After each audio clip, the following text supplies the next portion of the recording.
So now let's move on to the technological pillar. So in which platform are we going to host our classes? Platform name is Gather.town. This is Gather.town. This is a type of Zoom. So like it's a video conference program. You can have like many people on these calls. I can turn on my camera. I can turn on my microphone. I can share screen, right? So basically this is just like any other video conference call, except of course, as you can see that it kind of looks like an RPG game, like a Pokemon game, Final Fantasy and whatnot. So this is my character and I can move around what they call spaces and I can interact with things, right?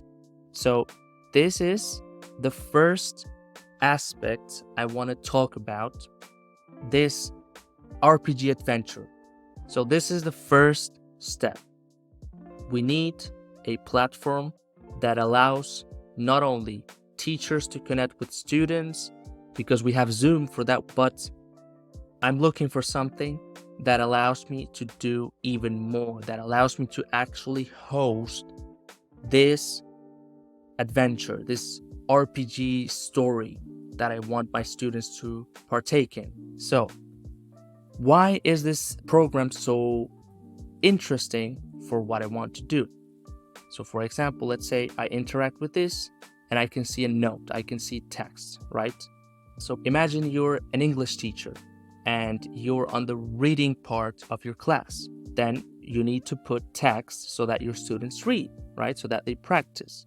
So with this, like I can put an object, for example, this table, this Hagrid from Harry Potter looking guy. I can put these objects on Gather, like I can edit the map, I can put objects, I can put whatever I want, and I can embed it with like a video, with an image, with text. So for example, let's say I have this character and I want my students to practice their listening skills as if they were talking to this character, right? So I would make them know somehow that they have to talk to this character, or maybe I would leave them to discover it for themselves. That's also an interesting idea. So I'm a student and I'm looking, okay, I need to practice this. So I click on X, press X to interact, and it says this, for example. So I was a farmer for 40 years, but I lost my farm last year because of a fire, right? So this would be after the teacher explains the theory, the past tense, we would come to this section of the class in which the students would practice what they learned. Let's go to edit map. So I will show you what you can do. And I'm showing you this so that you can see the importance of this platform to our learning our RPG adventure. So we have, for example, this is the map, right? This is the map. And we have objects. I want to add this antique gramophone and I want this to play like a YouTube video, and whenever the student gets close to it, so for example, I don't know, let's go to whatever, this. So let's put this video. Then for example, I want to add another object. Let's add an antique radio, and then this radio is going to take to a website. So for example, this is the website of my startup, my academy. So let's say some of the class workshops or assignments are in the webpage of the school. So I put the website over here and I put the object, right? We also have the whiteboard, and I will show you what it does. Basically, any of these things, you can embed it, and then the students interact with the object and they see whatever you want them to see, right? So let's go to the space. So for example, I can see the video, right? You can see here, and if I click X, the video opens and I can play it, which I want because of copyright reasons.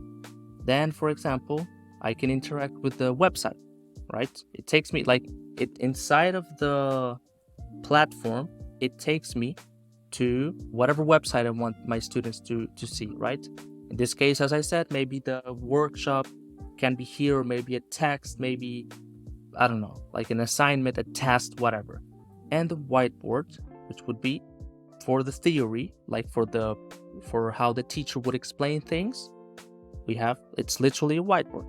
Like I can put a title over here. I can write, it's a very, very interesting. So every single thing that you could imagine that could be needed in a classroom and beyond that, we can put it here. Like it's a complete full experience of what you can have in a classroom. Then, for example, an image. I have the example here. This is an image an object that I created using Leonardo.ai, and it's supposed to be, like in games, when you find something, like you complete a mission, and then you receive a reward, which can be, I don't know, like a random object. That is part of gamification. And with these things, like with putting images on the objects on Gather, we could do this. Like we take the students on to like a mission quest, right? Which is like another way of calling the class, a fun way to call the class. And then whenever they complete something, they do something good, they unlock an object, and then they can see it right here. They know, oh, you unlocked this. So these are just some examples of what I believe can be done with this educational RPG adventure that we're going to create. And this is part of the technological aspect. This is the aspect of the platform. Where will be the classes, right? Of course, if we're talking about a face-to-face experience, like in a school, in a university, maybe we would not need such a platform, but we still need technology, which I will show later, the AI. There are other things in Gather that make it really interesting. We will just keep looking at them. So this is the first part of the technological aspect of our educational RPG adventure. I hope you really liked what I've shown you here, and I'll see you on the next part of this series.